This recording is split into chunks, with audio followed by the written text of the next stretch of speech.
भारत का नया संसद भवन बना। ये भवन कई कारणों से प्रशंसा और चर्चा का विषय बना रहा, लेकिन इसी दरमियान ये एक और वजह से चर्चा में आया। दरअसल हम बात कर रहे हैं इस नई संसद भवन की इमारत में बने अखंड भारत के नक्शे वाले भित्ति चित्र की। इसकी चर्चा न केवल भारत में हुई बल्कि भारत के बाहर भी हुई। नई संसद भवन की इमारत में अखंड भारत का नक्शा देख पड़ोसी देश नाराज हो गए।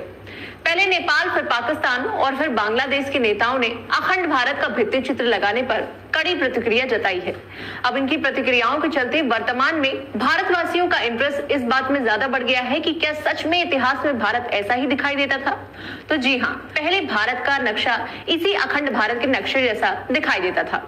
उसके कई बार टुकड़े हुए, जिसके चलते आज भारत का नक्शा बदल गया है। तो आइए आज जानते हैं कि भारत के टुकड़े कब कब और कितनी बार हुए। असल में भारत को भारतीय उपमहाद्वीप कहा जाता था। दरअसल ये दक्षिण एशिया का एक ऐसा भौगोलिक क्षेत्र है जो भारतीय प्लेट पर स्थित है।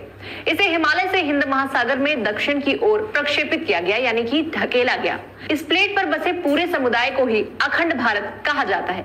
ऐसे में ये जानना जरूरी हो जाता है कि आखिर कौन कौन से देश भारत का हिस्सा रहे हैं और जो देश अखंड भारत का हिस्सा रहे हैं उनके अलग होने के पीछे क्या कहानी थी। तो सबसे पहले बात करते हैं अपने पड़ोसी मुल्क पाकिस्तान की।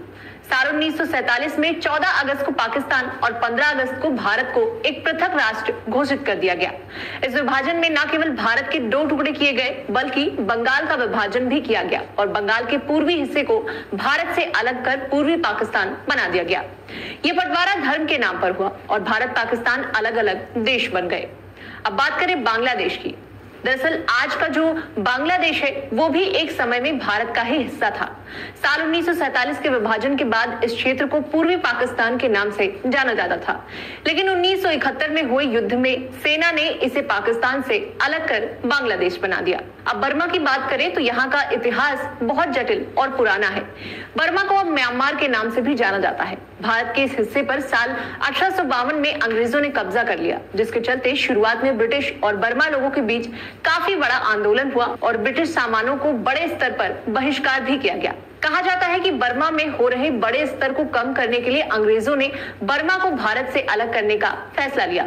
फिर इसे साल 1937 में भारत से अलग कर दिया गया। प्राचीन गांधार और कंबोज के कुछ हिस्सों को आज अफगानिस्तान कहा जाता है। महाभारत काल में गांधार पर शकुनी का शासन था। हिंदू शाही और पारसी राजवंशों ने इस पूरे क्षेत्र पर शासन किया। 7वीं सदी के बाद यहाँ अरब और तुर्क मुसलमानों ने आक्रमण करना शुरू किया। 870 ईस्वी में अरब सेनापति याकूब अलीस ने अफगानिस्तान पर पूरी तरह से अधिकार कर लिया था। अफगानिस्तान तब भी भारत का हिस्सा था जब अंग्रेजों ने उस पर कब्जा कर लिया था।